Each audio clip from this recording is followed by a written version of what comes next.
Okay, so this is the Neigong Qigong class with Rinsen. I think this is class 5, and this is October 19th, 2020. So let's set our intentions, everybody.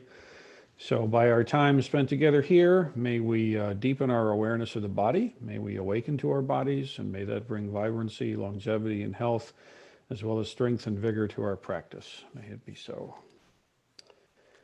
All right,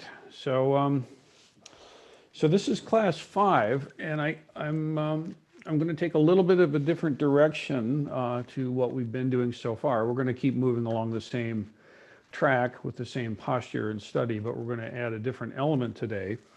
But before I do, I just want to check in with folks and see, does anybody have any questions related specifically to the standing posture that we've done so far?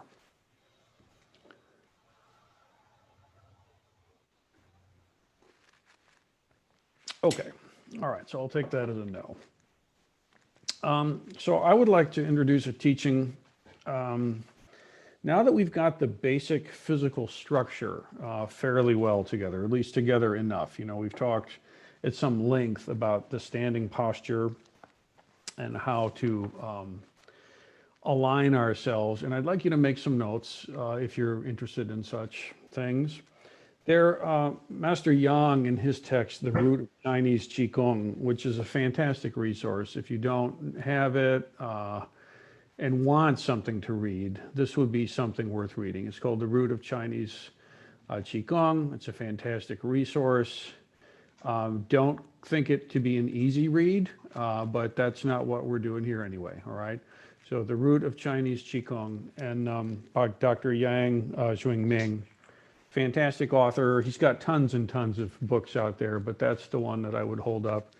And in it, he elucidates what he calls 3 levels of relaxation, okay? In the relaxation theory of Qigong. And this is directly relevant, whether you're coming at it for a health and longevity or martial power or spiritual development point of view, all the same from this point of view. So the first level of relaxation is postural, okay, external. And this has to do with what we've been working on thus far, okay, which is how do you align the structure so that your posture itself can find a relaxed stance, okay? And this relaxed stance is also what we are trying to find in our Zazen posture. For those with a meditation practice, you know that if you hold your body well, your practice is very different than if you don't hold your body well. And that this is a directly salient feature to the depth of your Zazen. Okay, so postural relaxation is the initial level. It's the sort of surface level, if you would say. Now, there's a lot to it, but that's the first level. The second level, he talks about is muscles and tendons. All right, getting the muscles and the tendons to relax.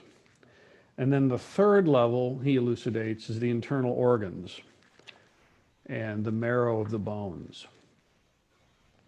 Okay.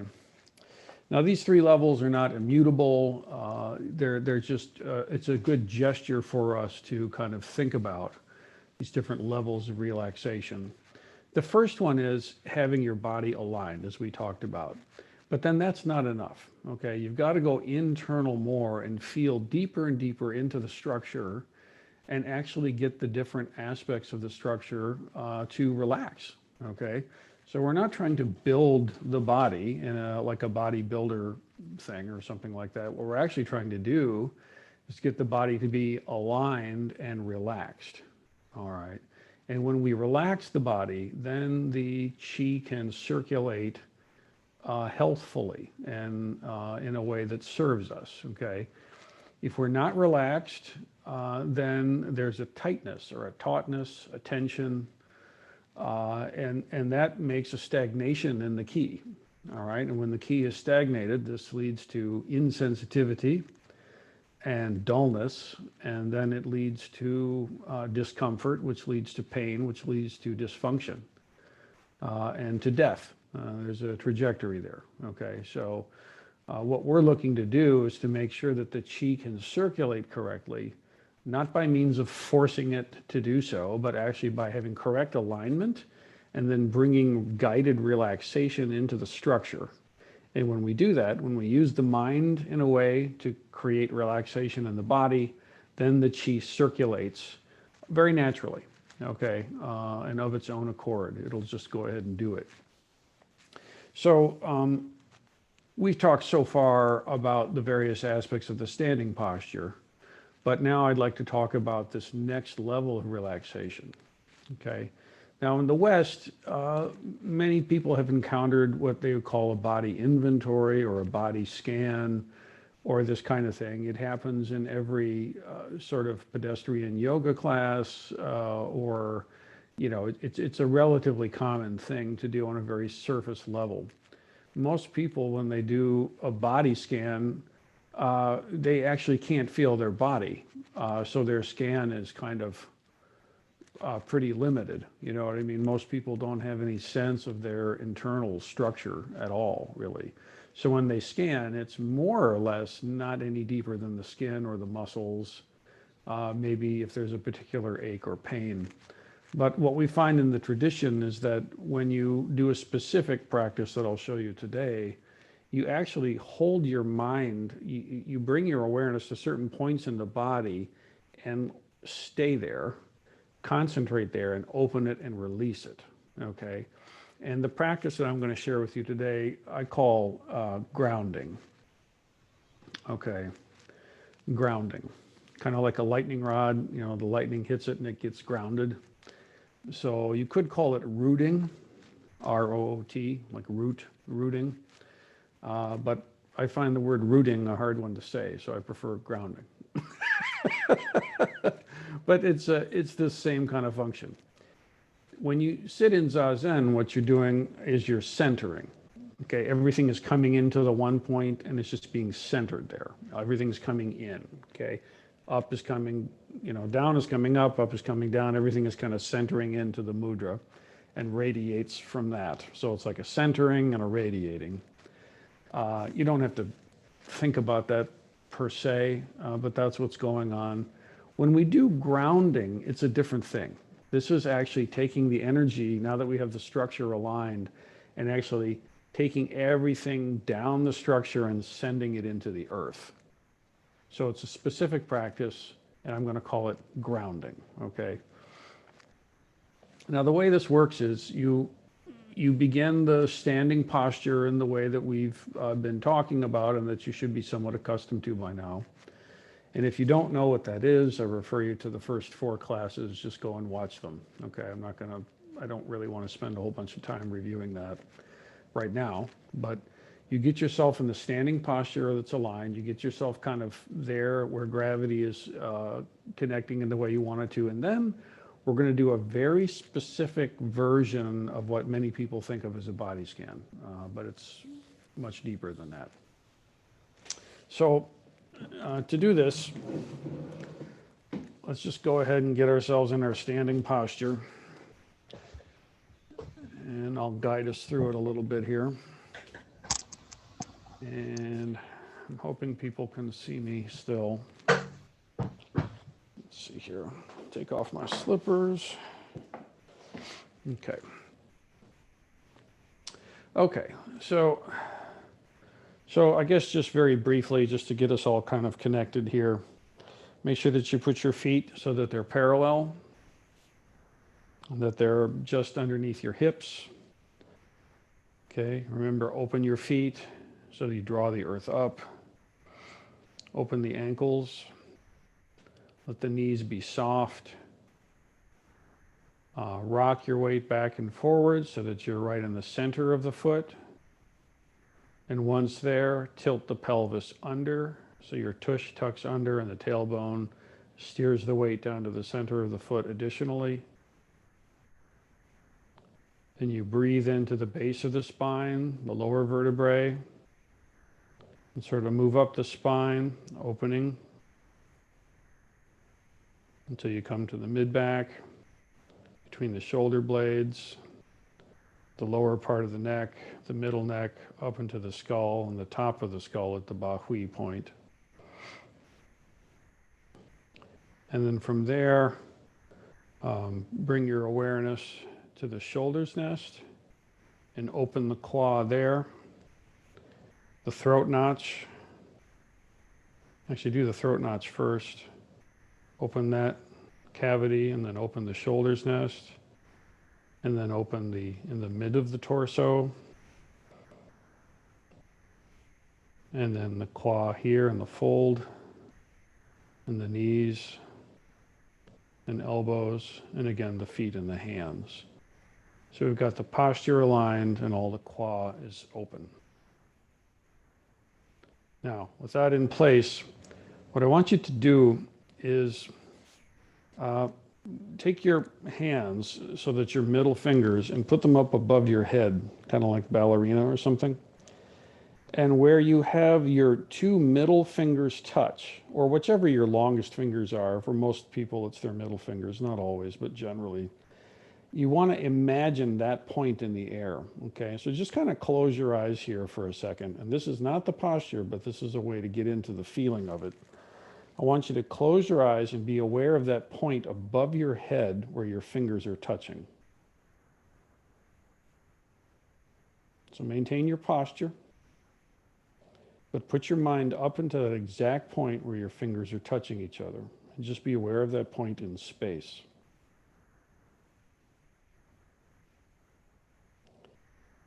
And now keep your mind at that point in space as you release your hands and put them back down by your sides. So even though your hands are down by your sides, your mind is still up there at the point where your middle fingers were touching.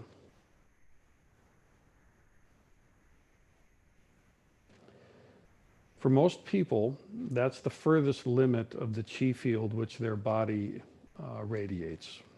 It's either there or less than there. So your body generates an energetic field, like the earth generates a field. So this is not energy that you're receiving from the heavens or the earth. This is energy that your body itself is generating. And it creates a field around you. Some call it an aura, etheric field, different terms for it, but we'll just call it your aura.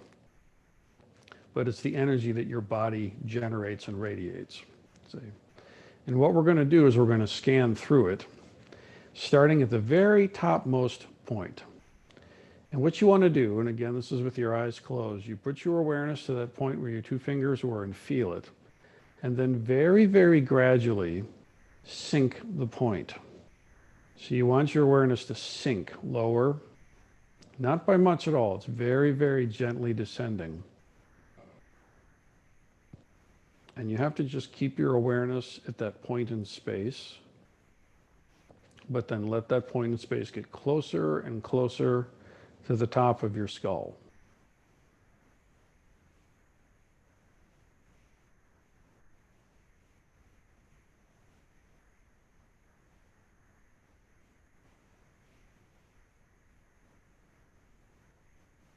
And so right about here, I'm about halfway down.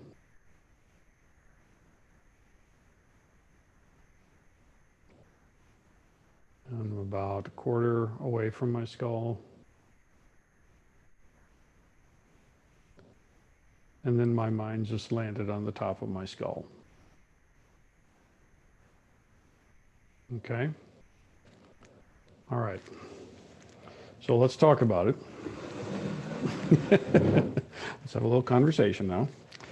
Okay? So what happens now, for most people, when I tell them to do this, as long as their hands are there and their fingers are touching, they can put their mind up there. And then as soon as I say, bring your hands down and keep your mind up at that point, your mind goes with your hands down here. And what you need to be able to do is keep your mind in that point above your crown chakra. So you keep your awareness up there, even though there's no physical helper right now. It's your energy body, okay? And you keep your mind there. It's just like when you're in Zazen, you put your mind in your one point. Same thing. You can put your mind anywhere. You don't have to just put your mind in your one point. It can go in lots of places. We put it there as a conscious behavior when we're practicing Zazen for very specific reasons, to create very specific results. It's not random, it's meaningful, it's specific, right? And in the same way right now, I'm saying very specifically, you put your mind in a point above your crown chakra, above your head, and hold it there. Now, from there, what the instruction is that I gave is you start up here, let's say, okay, and you have your mind gently start to scan lower. And the slower you do this, the better, okay? And what you're doing basically is you're going from about here to about here, right?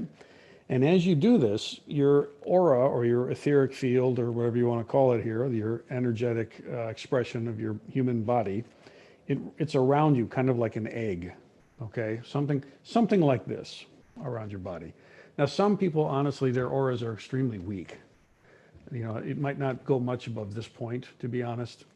Some people are very strong auras, and most people have very strong auras right about here, and the back of them is very paltry, honestly. It's a lot of gaps, but it depends, you know. Everybody's unique, and some people claim to be able to see this stuff. I can't particularly see it. I can sense it. I get a feeling for it. But regardless, what you're trying to do is you're trying to get in touch with your own aura. And what you want to do is put your concentration here and scan down. And as you scan down, you're kind of scanning through the slices of your aura like this all the way down here. So, you know, a little like this slice and this slice and this slice and this slice in the egg of your aura, okay? And what you may very well find is when you start trying to do this, you try to put your mind up here and start scanning, and your mind just flits away, and you can't do it. You find yourself thinking about all kinds of crazy shit, or just getting bored or getting frustrated. And all that is really is you're having an experience of boredom, or you're having an experience of frustration, and you're just playing with toys. Please stop it and come back to what I'm asking you to do. Okay, don't play around with frustration. It's just another cop-out, honestly. Keep relentlessly putting your mind in that point and gently, firmly, and slowly move down. And when you move down, what you have to do is get there and listen. And then you get down to the next one and listen. And don't move until you get an internal signal that it's time to move down. You don't just sit there and go like on your own timing. You start at the top, okay? That's very challenging to try to describe this process, but you start with your mind up here, even though my arms are down and I'm standing, okay? My mind's here, and I'm just gonna sit there at that point until I get an internal sensing that I'm cool, that it's done, that I'm connected, okay? And then I'm gonna settle down just a feather worth, just a little that much, and wait. Hold your mind right there at that point, right here, and wait and listen. And when you get an internal acknowledgement, then you sink down one level again, okay?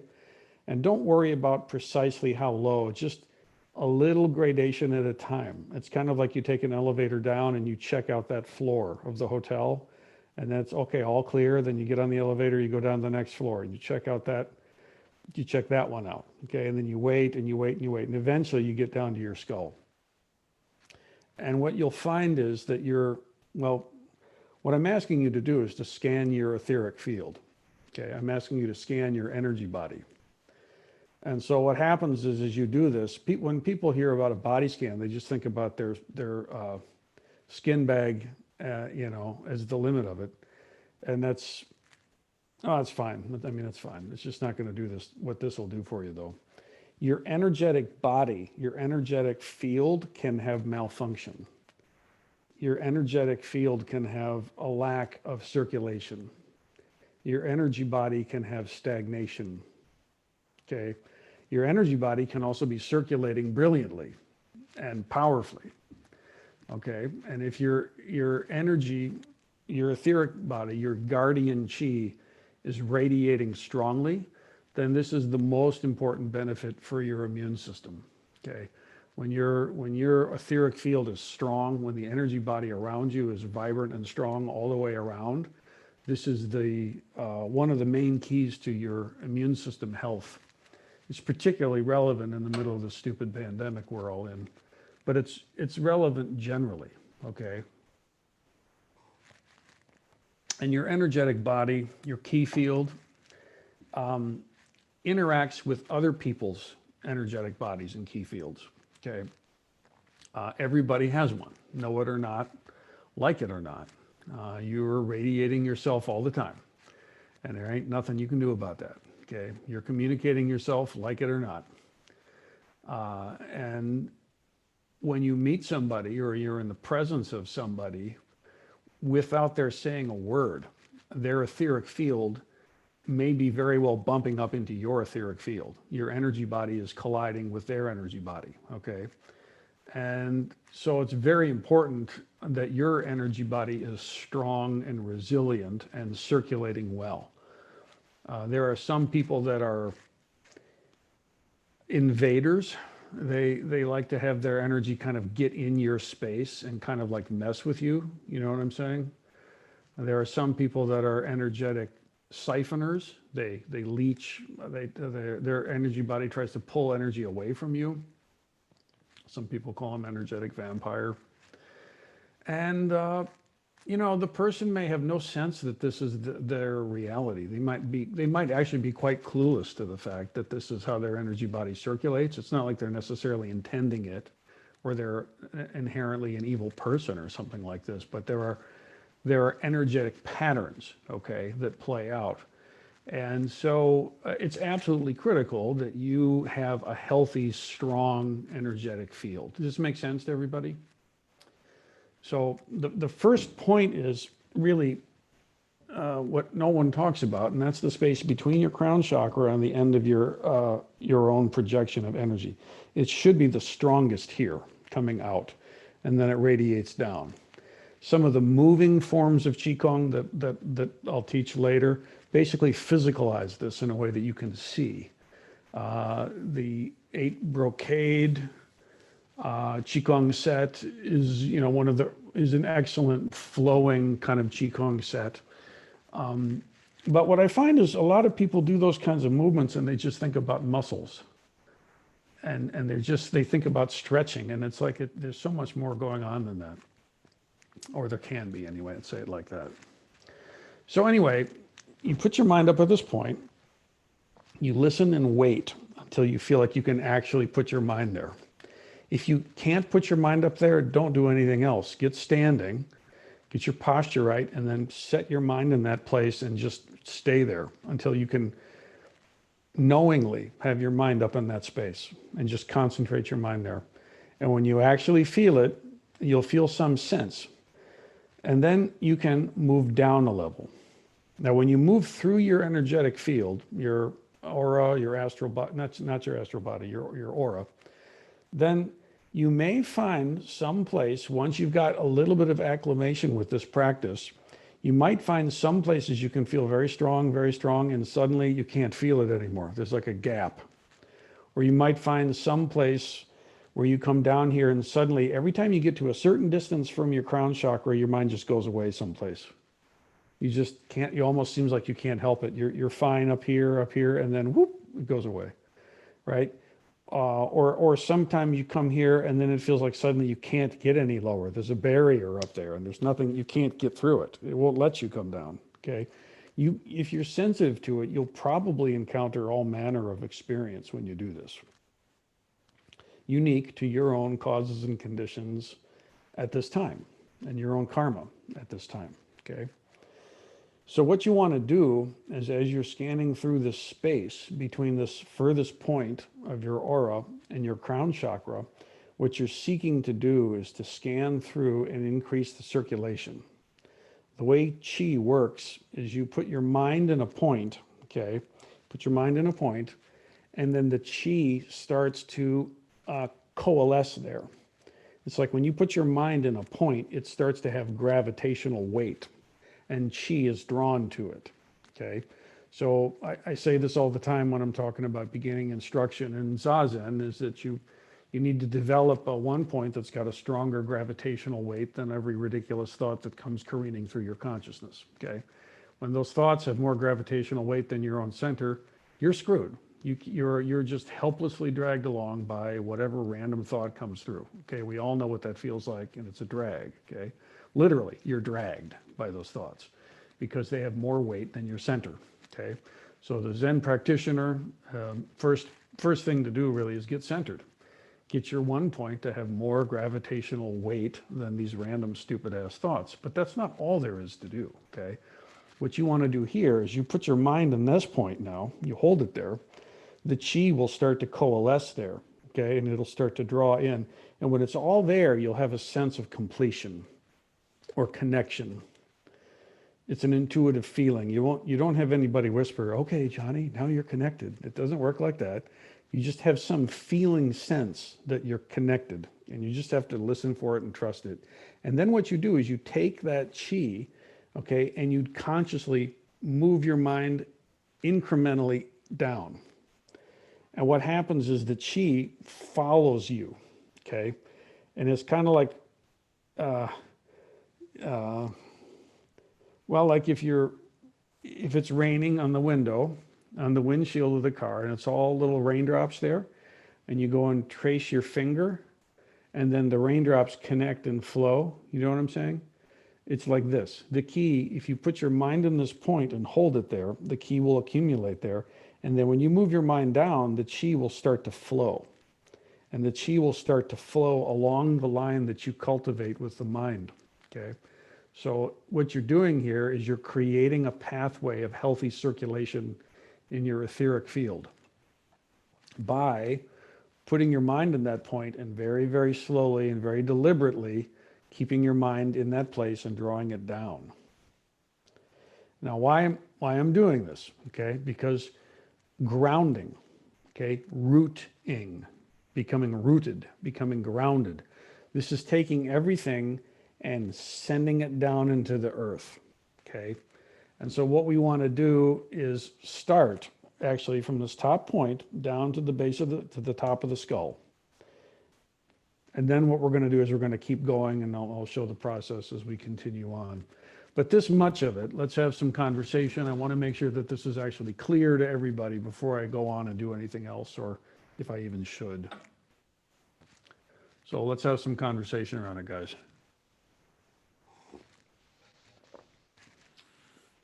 Yeah, Fuzan, go ahead.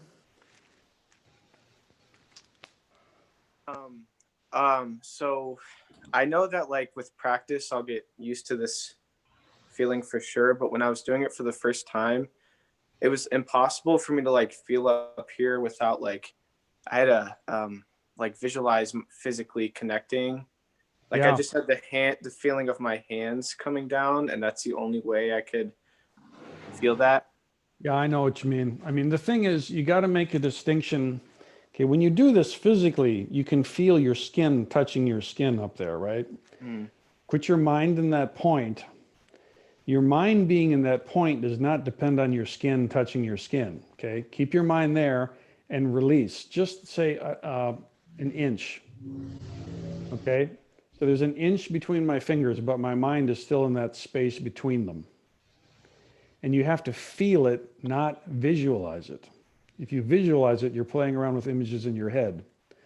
When you feel it, you're actually sensing it. So when I can do that, I'll make my hands maybe 6 inches apart and keep my mind in that center point. And so on, and so on, and so on, and so on, until I can actually get my hands down by their sides and my mind is still floating above me at that same point. But you've got to attune yourself to the difference between visualizing something with your third eye, like imaginatively seeing something, and actually sensing something. When you put your mind in that space between the fingers, okay, you hold it there and go like this, your mind is still in that point. And then move like this, your mind is still here. Move like this, mind is still here, bro, right? Like this, still there. You can do it. You can go like this, you go like this, and then suddenly your mind is there, like a little beam of love.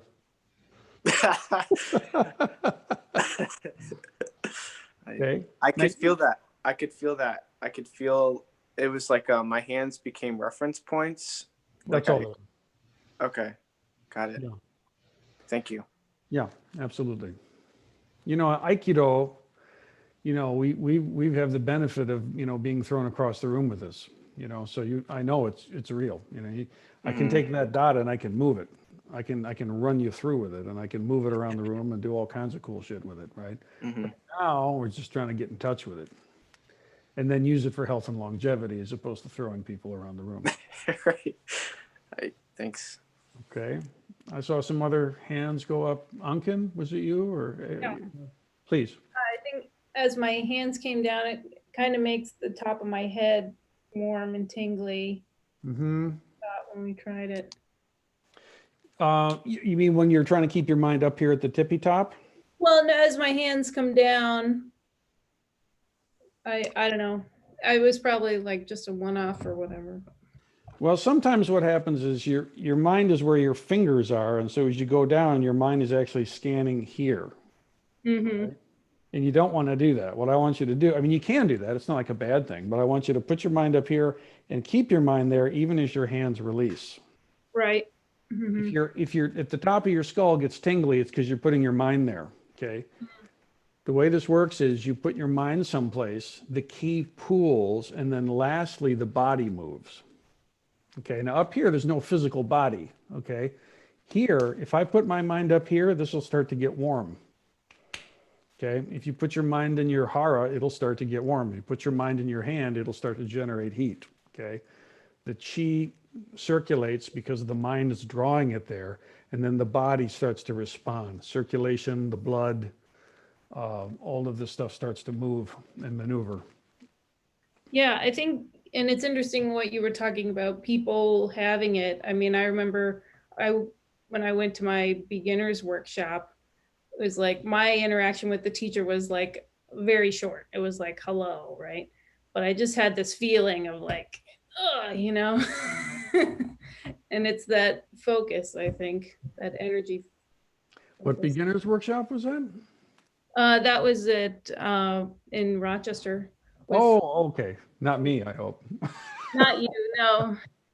Well, it's an interesting point because a lot of, I don't know anything specifically about that place or teacher. I'm not talking about them particularly, but it is something to watch out. People that have some degree of unripened, untrained, and immature spiritual power, they use it to draw or they use it to invade. And any supposed spiritual guide, mentor, or master who's drawing power or invading your space is bullshit and needs to be turned away from quickly. Because I think it was more of like a, wow, that person's really listening to me when I talk, was what I remember being the feeling. that's great. That sounds really healthy and positive. Feeling very seen can be startling, and that's completely different. And again, I want to emphasize, I'm not talking about those people in that place, No, but I am saying in general. it's a Yeah. good point either way. Yeah, yeah. And even just people that are not spiritually adept, they just have a mundane consciousness, just mundane level. Still, there are people that they leech or they invade. And if you feel that going on, trust yourself. The good news is, as you tune into your own etheric body, it's not a problem. You can easily thwart this with some intention. It's not a hard thing to do. And as far as it goes, it tends to be very frustrating and strange because people that are used to being able to push energetically or pull energetically on you, when they simply can't, it really freaks them out. And a lot of them, they don't understand their own spiritual mechanics.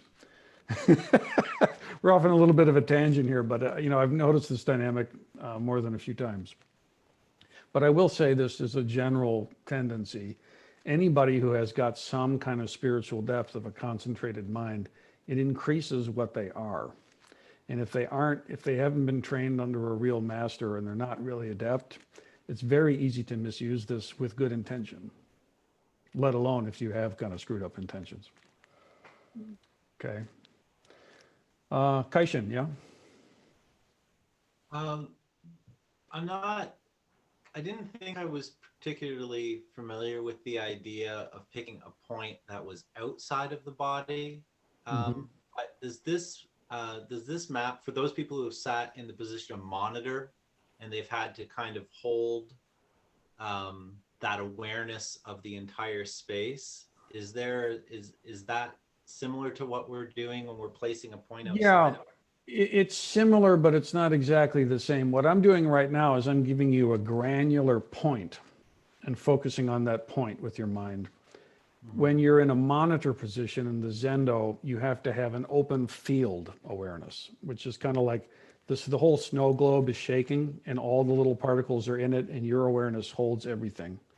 And that's it's sort of a big sky as opposed to one point. Okay. So it's similar, but it's not the same. Okay, thank you. Different gear to the same bike. Okay. Yeah, Sayaka, please. Let's interact. So when I was trying to focus on one point, I feel like I had better success. But as soon as I started to try to move it, it's like I couldn't keep my mind even in my mind. It's like it's like what you were saying to Suzanne about not using your third eye, but it's not even my third eye. It's like I'm so used to relying on my physical eyes. Yes. And like as soon as I think about something moving, it's like my focus just kind of immediately goes here. And then my point wants to come forward maybe because I can't see up here. So then it's like I have to. Yeah, you're an incredibly visual person, yes? Yeah, yes. Yeah, artist, sculptor. Yeah, very visual, okay? So you have a lot of power. You have a lot of power here. Whoever's got their mic on, it seems to be getting background feed or something. So you're very developed here and it's not a problem, okay? But what's happening is you get up here and you've got some traction, okay? And then it gets a little slippery and you go to your strength. Yeah. Because you're strong there and you want to do it right. And so we lean into our strengths, okay?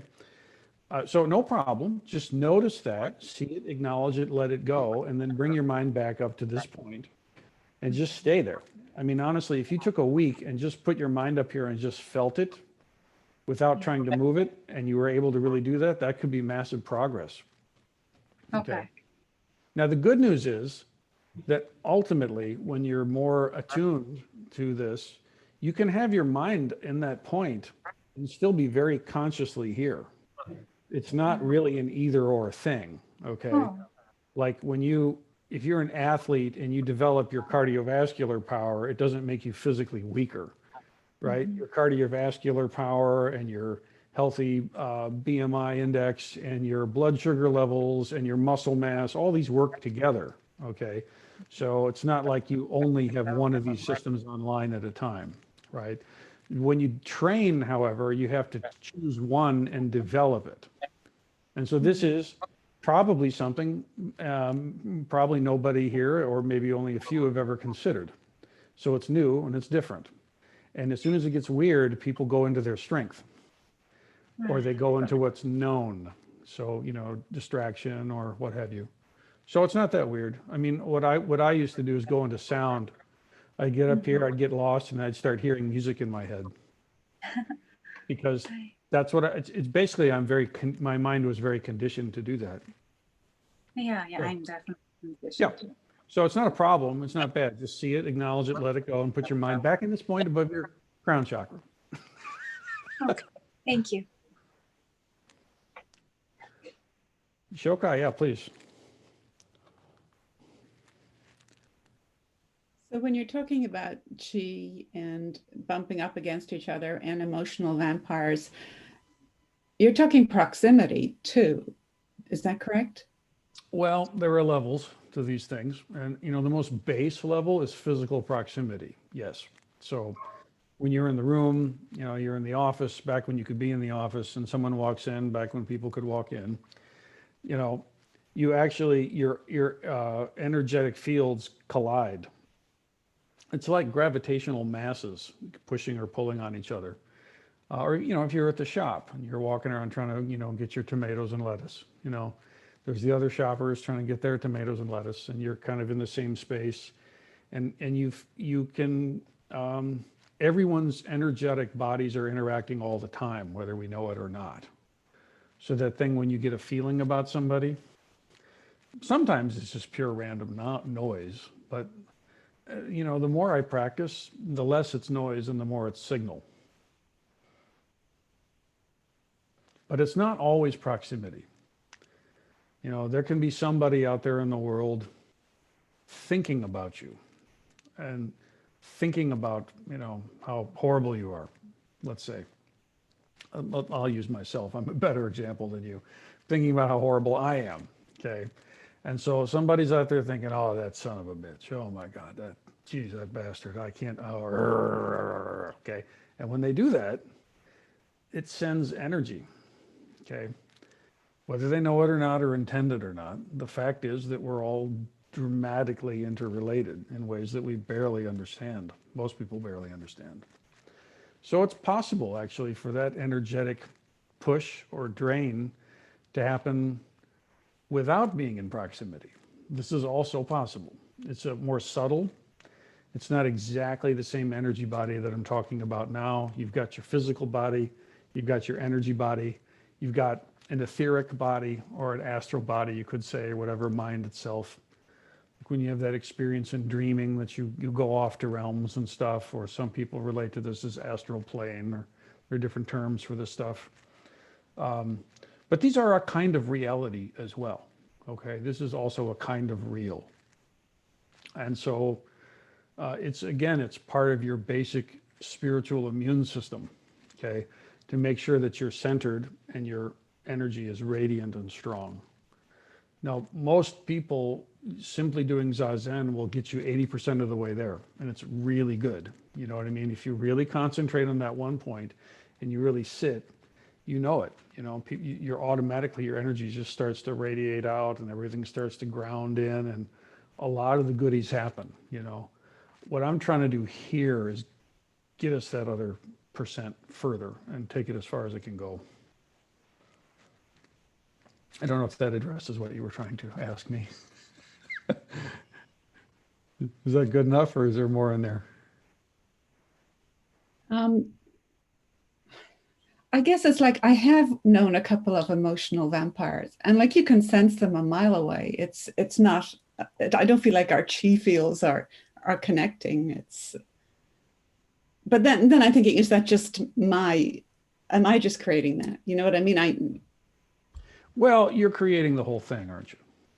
Right. Yeah. So there you go, right? So given that that's the case, yeah. But learning how to wield it and learning how to wield it well is worth doing, right? So there is the physical proximity, and there's also the mental connection. So it's true. And also sometimes we're just making it up. That's also true too. That's one of the reasons why this is so messy. It's not just yes or no. It's messy. You know what I mean? It's poetry now. It's in the realm of real life. It's messy. Okay, so let's do this again then. Let's see what time we've got. 7:46, not that much time. So again, you go through the procedure as I've outlined in the earlier classes, and you get your alignment correct. Okay, and then you put your mind up in that point. Now, maybe the first few times you have to do this to sense it, but ideally you don't have to do that every time, but that's good. It's a good Kickstarter, okay? And it might be that your practice is just to be grounded here, just be aligned, I should say, and keep your mind in that point above your crown chakra, above the Baihui point, and just feel it.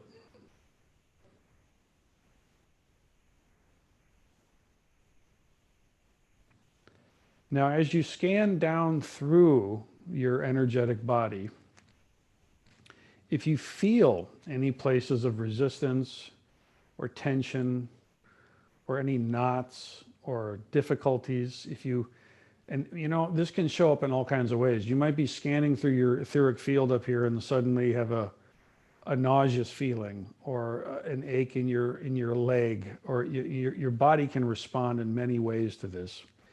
And what you want to do is just see that and notice it and gently bring the energy lower. Basically, what you want to do if you encounter a blockage is you open up the ground beneath the blockage and allow it to sink. Okay, and so you let your awareness continually to sink, to sink, to sink. If it gets stuck somewhere, you go beneath it and open up below it and allow it to sink further and sink further and sink further. And let's see, Isabella's at the door here.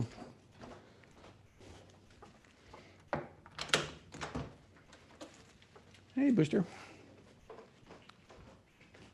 Now, when you make contact with your skull, okay, so you're at this point, what I want you to do is let your mind sit right on this point. And if you put your hand on your head, it's very easy on me. I don't have any issues with unnecessary hair up here, but there's a center point right above here that you can kind of feel. It's like the highest point on the skull, okay? And you don't have to worry too much about this, but there's a spot here. It's called Baihui point. And what you want to do is have your mind sink into that point by just a little bit and hold it there. And it should be right between the two hemispheres of the brain, okay? The brain has these two sides to it, and in between it, there's this channel. And you want to make certain that you're sinking right down about that far, about maybe a half an inch or so, not that far really, but you're sinking right into that central channel and just hold it there. Okay, so that's where you contact the body, and then you sink into it just a little kiss. Okay, goes right in there and just hold it. Okay, and what you want to do is when you go into that point, now you're in the body. Okay.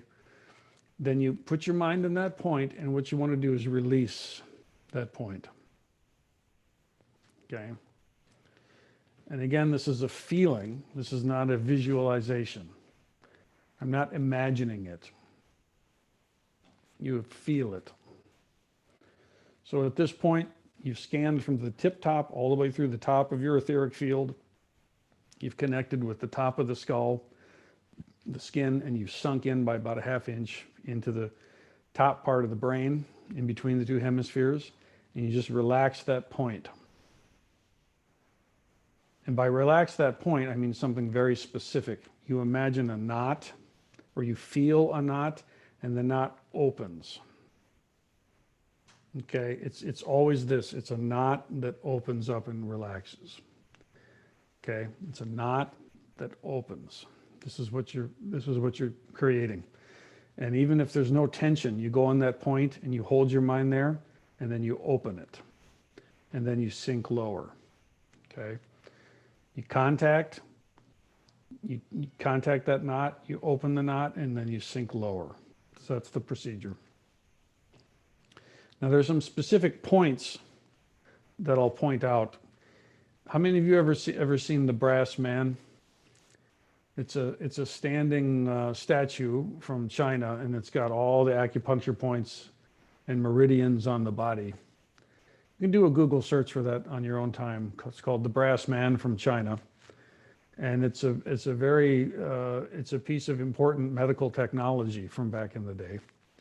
And I'm not going to assign you to go through all the points because it's an intense study. Okay, what you'll see if you delve into this in your own time, that there are many meridians in the body, okay?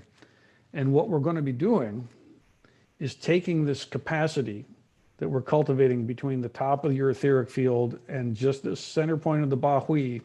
We're going to take that point and we're going to move it through certain very specific channels in the body to get them to open up and relax, okay?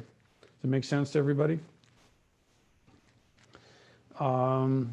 So it's not a matter of just kind of generally feeling your body and relaxing everything and just, feel your toes and wiggle them. That's fine. That's a nice thing to do.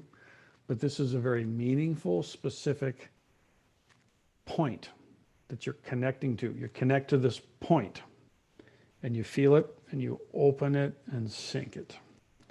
And you connect to the next point, boom, and you feel it and you open it and you sink. Now, we don't have time in today's lesson to go through more points, but generally what you can do is once you get to this point and you can actually, if you can successfully do this, then you can just generally move through the body in a very general way and just have everything sink and sink and sink into the ground, and that's fine, okay? There are specific trains that I'm going to take you on in the future lessons. But the main point, put your mind up in that spot, hold it there. When you feel it connected and healthy, move down one and bring the chi with you. And you're creating that pathway. You go into this point in the Baihui just a touch and open it. And then from there, just because you don't want to just stop there with the chi in your brain, that's not like a good idea, okay? So from there, just generally sink through the body and just have the feeling of everything just kind of flushing down throughout the system, just like a global flush down through the feet into the earth. And that'll do for this week.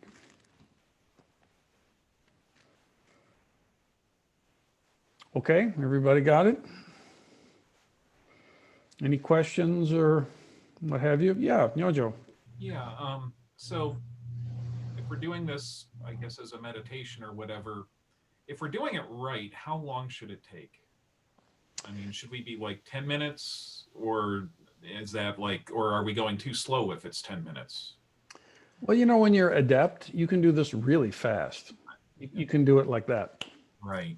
You can just go, boom, you know, and it can be really quick, like the speed of thought. To actually encounter it, it takes time. I mean, to be able to put your mind in that point and hold it there for real and Right. not kill yourself, that'll take as long as it takes, man. I don't know how long that'll take, but it's kind of. And is there a guideline you can give as far as like how many layers we should be thinking of up here? Like, you know, is 3 too little and like 50 Yeah. too much, or should Correct. we be like saying it's coming down gently and just like? Yeah, you just want to feel like a gentle amount, whatever that means to you at the time, but it's not like 3 big scoops, you know. Right. If you really put your arms up as far as you can and say that's where you start, say like maybe 1, 2, 3, 4, 5, 6, 7. That's a good general sense, maybe 7 layers. But I really don't want you when you do this to be sitting there counting. Oh, I'm in level 3, I'm in level 4. You know, that's just going to activate your thinking mind. But it's something like that, okay? It's not like 2 steps and you're there. But you'll feel it, you know, and you'll be able to feel in your own body a sense of, okay, that's it. Okay, that's it. Okay, that's it.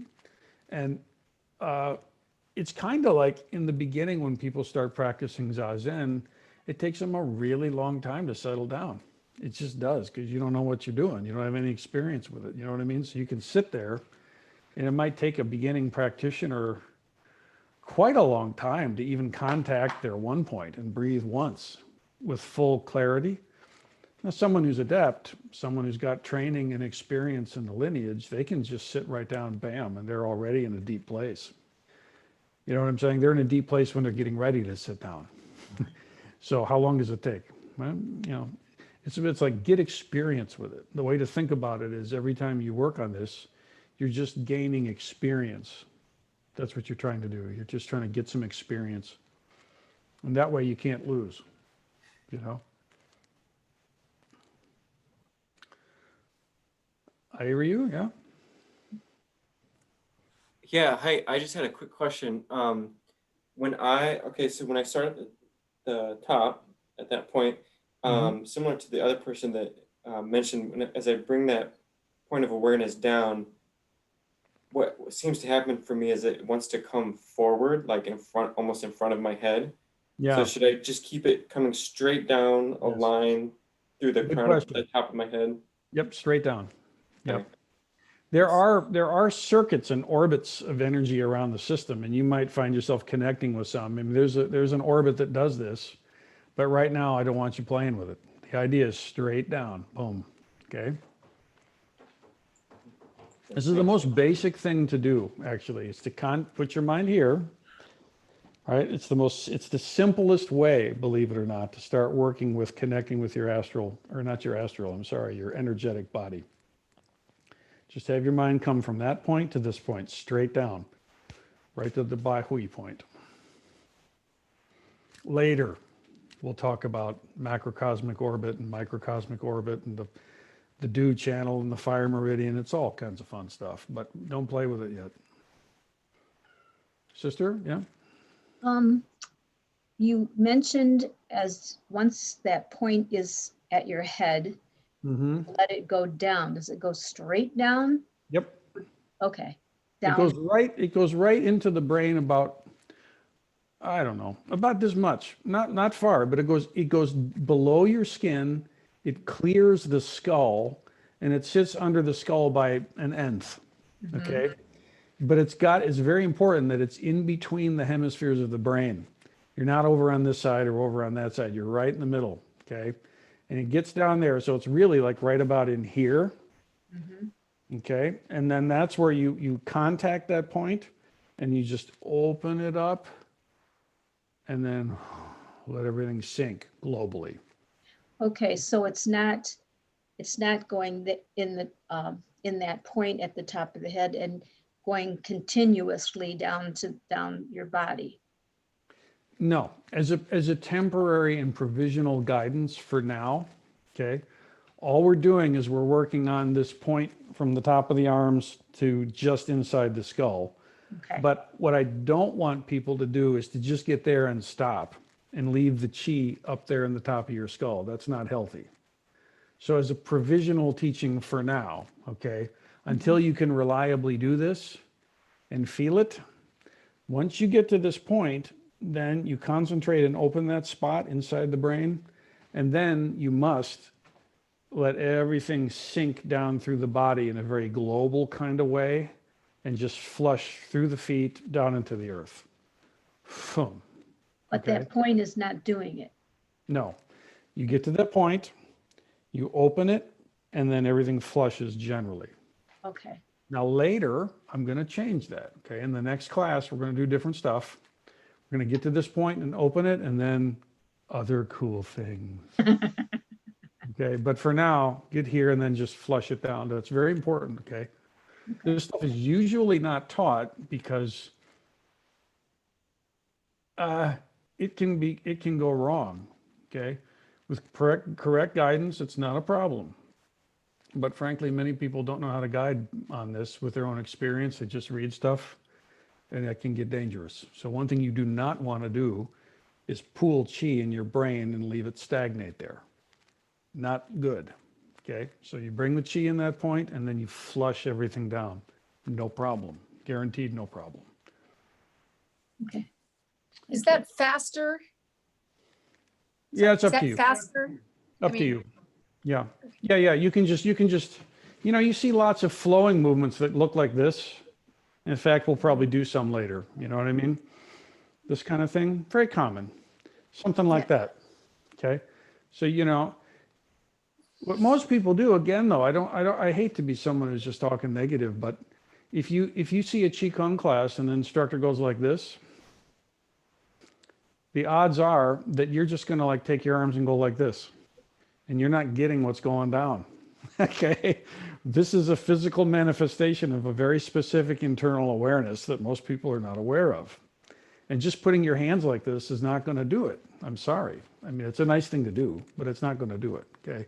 But it does make visible something, like something like, if you concentrate and you get it to here and then you flush down at about this speed, that's fine. It's like a wave just kind of rushing through. All you do is just gently have your mind scroll through your body and flush down through to the ground, and you're good for now. Okay. Jesse, you had something? Yeah. You mentioned a couple of weeks ago going into the ground about as far as we are tall and then a bit further. Is that what you want us to do here as well? Correct. Okay. Correct. Yeah. Thanks. so on. Yeah. Yeah, what if you don't make it to the top of your skull? Is there a correct way to like stop? Like if, you know what I mean? No. What do you mean? If you don't make it to the top of your skull, that sounds really funny. But Don't make it. I'm not going to make it, man. I can't make it. I'm not going to make it. Come on. with me. What are you talking about? You can't make it. if you don't, I mean, like say, okay, here's the hypothetical thing. You start did? the practice. Okay. And you found the point up there. Yeah. And you've gone down a little ways. Yeah. And the phone rings and you got to go answer the phone. You're doomed. You're doomed. There's no saving you. No. No, it's fine. I mean, you're not going to damage yourself. I get what you're saying. I'm just having fun. But if you come here, okay, and you sink down, you can just go, fuck it. And just like, just go down. And that's fine. Okay. You can, it's just like dripping water. Just drop it. You know what I mean? If the phone rings and you got to go deal with it, you can just go, fuck it. And then you're good. Just drop it. But you got to drop it down and sink it into the ground. This is the most important thing. What we're going to do is go through, there are many specific points that we're going to go through and relax and move through and open, move through and open, move through and open throughout the body. So it's not just a general flush down, but it's a specific, open this point, open this point, open that point, open this point, and go all the way down. And like everything else, when you first learn, it's like, oh my God, what's going on here? But when you do it a bunch of times, it's really quick. It can almost become a flush. But, you know, one thing at a time, you know. I think you know, trying to take too much of this on at once just doesn't serve anybody. Okay.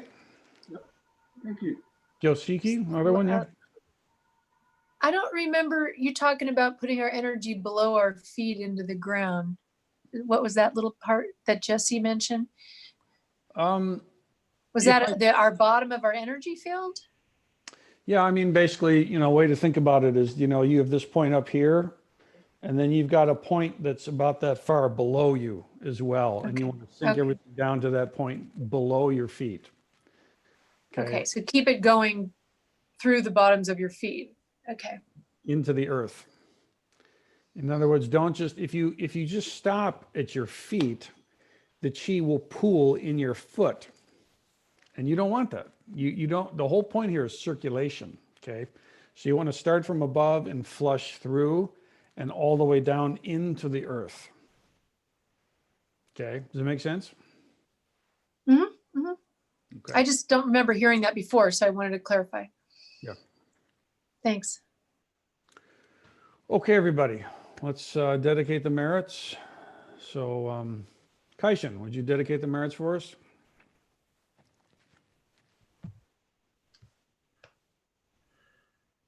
So by our efforts here today in feeling deeply and bringing great awareness, may we, I'm setting intentions, aren't I?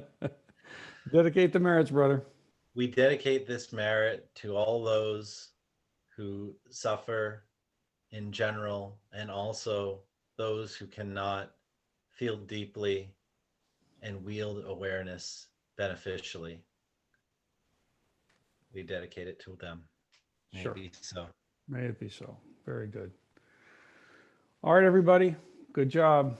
I have to admit, I was really exhausted when we started this class, and I did not want to do it, and because I'm tired. My ass is tired because we did session and I had a full professor day. But this was a great class. I'm really glad we connected. And take it up, enjoy it, and we'll pick it up again next week. Thank All right, you. everybody, stay on it now. Thank you. Bye. You can do this. Thank you.